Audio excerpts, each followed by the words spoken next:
Silakan subscribe Cerita Cinta YouTube channel. Terima kasih. Sore itu juga, Kavi menghubungi orang tuanya saat dokter sudah pergi. Ia melakukan V-call dan membuat Hanum sangat gembira. "Jangan berangkat ke Paris," seru Hanum dalam V-call yang sedang berlangsung. "Iya, Ma. Besok Mama ke sana. Udah sekarang istirahat saja." "Oh ya, Winda mau apa biar Mama carikan," ucap Hanum antusias. Winda yang merasa diperhatikan, tiba-tiba matanya perih. Telepon dengan Hanum sang mertua. Sedikit banyak mampu mengobati kerinduan Winda pada keluarga. Setelah telepon usai, Kavi bersikap sangat manis, lebih manis daripada sebelumnya. Tapi sikapnya berubah ketika Winda memintanya malam ini jangan tidur satu ranjang dengannya. "Kav, jangan tidur di sini, aku mau tidur sendiri." Kavi langsung masam. "Jangan aneh-aneh." "Ya sudah, aku tidur di sofa," ucap Winda yang akan turun dari ranjang empuk mereka. "Jangan bercanda, nggak lucu," cetus Kavi. Winda sepertinya tidak bercanda. Bumil itu meraih satu bantal dan bersiap turun. "Winda," desis Kavi kesal. "Balik," tambah Kavi sambil menajamkan mata. "Aku mau tidur sendiri," seru Winda kekeh mau tidur sendirian. "Mana bisa begitu, kamu ini kan istriku," protes Kavi. Winda juga bertekad kuat. Ia terus berjalan kemudian rebahan di sofa. Kavi menghela nafas dalam-dalam lalu mengalah. "Oke, baiklah." Pria itu ikut turun kemudian menghampiri Winda yang terbaring di sofa. "Kali ini aku maafkan," ucapnya setengah hati sambil membopong Winda ke kasur. Akhirnya malam ini Winda menguasai ranjang seorang diri. Sedangkan Kavi sepanjang malam harus merutuk kesal karena harus pisah ranjang. Semoga Winda hanya iseng, batinnya yang tidak rela tidur terpisah. Semalaman Kavi dibuat tidak bisa tidur karena harus tidur di sofa. Maka pagi harinya ia pun terus menguap saat berjalan di koridor sebuah rumah sakit besar di tengah kota. Mereka akan menemui dokter spesialis untuk memeriksa kandungan Winda, sekalian untuk dilakukan USG yang pertama kali. Sambil berjalan, Winda melirik suaminya. Dilihatnya, Kavi mengusap wajahnya, mengusir rasa kantuk yang tergambar jelas di paras pria tampan itu. "Apa semalam gak tidur?" batin Winda yang memperhatikan suaminya yang sepertinya ngantuk berat. "Ngantuk?" tanya Winda basa-basi. "Enggak," jawab Kavi singkat, meskipun habis menguap. Bahkan matanya terlihat sangat lelah. "Baguslah, semalam aku enak banget tidurnya," curhat Winda. Dan suaminya hanya bisa tersenyum masam. Winda mungkin tidur dengan nyenyak sedangkan dirinya harus menderita. "Syukurlah," komentar Kavi singkat. Kavi kembali menguap. Pria itu benar-benar kurang tidur semalaman. Dan tidak terasa mereka sudah di depan ruang dokter yang sudah ada janji dengan mereka sebelumnya. Kavi membuka pintu, membiarkan Winda masuk terlebih dulu. Mereka sudah ada janji, makanya langsung masuk. Begitu datang, dokter wanita yang memakai jas putih itu menyapa keduanya sambil tersenyum ramah. "Silakan duduk," seru dokter kandungan tersebut. Pemeriksaan pun dimulai. Winda diminta berbaring di ranjang rumah sakit. Kemudian dokter mengoles gel di perut Winda yang kelihatan tegang. "Rileks ya, nggak usah tegang," ucap dokter mengajak Winda bercanda agar tidak tegang. Winda hanya tersenyum tipis, kemudian menghela nafas panjang. Setelah selesai dioles-oles, dokter tersebut kemudian mengambil alat, sebuah alat khusus yang kemudian diputar-putar di area perut sang pasien. Di layar terlihat samar-samar, terdapat 3 lingkaran hitam kecil. Kavi dan Winda yang masih belum paham mencoba memasang telinga mereka mendengar penjelasan sang dokter. "Wah, selamat ya," ucap dokter kemudian menatap Winda. "Ada riwayat keturunan kembar?" tanya dokter kemudian meminta mereka memperhatikan layar. Kavi mengangguk. "Kembar 3 ya, Pak?" Dokter tersenyum menatap Kavi. Ia mengucapkan selamat untuk calon ayah dan ibu si kembar tersebut. Sementara itu, Kavi terlihat bengong dan syok. Sepertinya ia salah dengar, hingga meminta dokter menjelaskan lagi. "Maaf dok, maksudnya istri saya hamil anak kembar 3. "Benar Pak Kavi, selamat."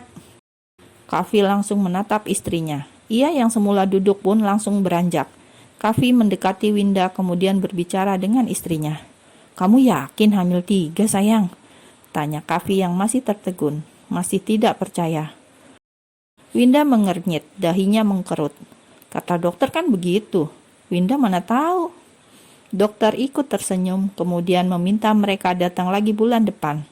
Saat akan pemeriksaan selesai, Kavi ingin bicara dengan dokter. "Dokter, maaf bukannya saya tidak percaya, tapi itu beneran kembar 3?" tanya Kavi tidak percaya. "Pak Kavi tadi sudah lihat kan gambarnya?" Kavi mengangguk pelan, kemudian pamit pergi. Sepertinya dokter memang tidak bercanda. "Terima kasih dok." Winda juga ikut pamit. Sepertinya ia juga cocok dengan dokter rekomendasi dari Olivia tersebut. Dia adalah dokter yang selama ini menangani Olivia saat hamil anak pertama dan hamil anak keduanya. Di dalam mobil, Kavi sudah memakai sabuk pengaman, begitu juga dengan Winda. Tapi mobil tidak kunjung jalan. Kavi mencoba menenangkan hati. "Sayang, ini beneran isinya 3?" tanya Kavi. Tangannya menyentuh perut Winda yang masih rata itu. "Lah kan kata dokter begitu." "Banyak banget," ucap Kavi jujur. "Terus bagaimana?" "Gak bagaimana-bagaimana, hanya aku masih belum percaya." "Kenapa belum percaya? Kan tadi sudah lihat hasil USG-nya juga." "Kav, kamu tahu gak, aku kok merasa beda banget. Aku sering merasa kesepian dulu, tapi sekarang Tuhan kirim 3 malaikat kecil dalam perut aku. Ini seperti mimpi," ucap Winda yang juga takjub. "Ya, ini juga seperti mimpi bagiku," balas Kavi. Ia usap perut itu dengan lembut sambil bergumam dalam hati. "Anak-anak papa, kalian benar-benar seperti mimpi indah yang membuat kami mungkin enggan untuk bangun." Sampai di rumah, Hanum sudah ada di rumah mereka. Ternyata Hanum datang bersama Gadi. Mereka tidak sabar menunggu hasil pemeriksaan Winda. "Bagaimana sayang, semua baik-baik saja kan?" tanya Hanum, padahal Winda baru juga masuk rumah. "Bagus mah, semuanya bagus," jawab Kavi yang langsung meminta istrinya duduk. Ia bahkan mengambil kursi kecil agar kaki Winda tidak menggantung. "Perhatian sekali anak mama," goda Hanum dengan nada memuji. Kavi hanya tersenyum kemudian duduk di sebelah istrinya. "Kebetulan ada mama." "Tanya mama sayang, bagaimana pas hamil masif sama Mbak Siva?" Kavi kemudian memberikan hasil USG yang semula ada dalam tas istrinya. "Apa kembar?" selah Hanum yang langsung bersemangat. "Wah, selamat Kav," tambah Gadi yang semula fokus pada ponselnya. Meski tua, ia masih memantau harga saham dari ponselnya. "Makasih Ma, Pa." Hanum pun melihat USG. "Loh, ini 3 Kav, kembar 3 Win." Kavi dan Winda mengangguk bersamaan. "Ya, sekali tembak langsung 3 mah," celetukan Kavi dengan sombong dan langsung membuat wajah Winda merona karena malu. Malam ini Hanum dan Gadi menginap. Mereka tidak mau pulang, terutama Hanum. Hanum yang dulu pernah memisahkan keduanya kini malah terlihat sayang dengan Winda. Apalagi saat Winda kini hamil kembar 3, malahan membuat Hanum tambah protektif. "Mama ada kenalan mantan suster yang ikut Siva ke luar negeri. Mama hubungi dia ya, biar kamu ada temennya." Winda menolak halus. "Enggak Ma, kan sudah ada Bi Ina." "Beda, Bi Ina bakalan sibuk ngurus rumah. Kan belum lahir Ma. Sepertinya Winda kurang membutuhkan suster untuk waktu dekat ini Ma." "Jangan bilang begitu, kalau Kavi kerja, kalau kamu mau apa-apa, enak kalau ada sus." Winda terpaksa senyum, tidak tahu apa yang mertuanya pikirkan. Dia bukan bayi dan baru hamil trimester pertama. Mertuanya sudah heboh booking suster. "Mau ya, Mama nanti hubungi susternya?" Hanum terus saja mendesak menantunya itu. Kavi mendekat dan merangkul pundak Winda. "Yain saja, meski aku bakal bolak-balik kantor. Tapi kalau kamu nggak ada temennya, aku pasti nggak fokus." 2 lawan 1, akhirnya Winda pun pasrah. "Terserah Mama saja." "Nah gitu, Mama juga nggak khawatir kalau kamu ada temennya," ucap Hanum. "Jangan khawatir Ma, pasti Kavi temenin," selah Kavi sambil bercanda. Kavi dengan hangat memeluk Winda, tapi istrinya itu tiba-tiba kembali mual. "Maaf, Winda masuk dulu. pamit Winda buru-buru sambil menutup mulut. Begitu Winda pergi, Kavi menghela nafas panjang. "Ma," panggil Kavi yang mau curhat. Lama juga ia tidak bicara dari hati ke hati dengan mamanya itu.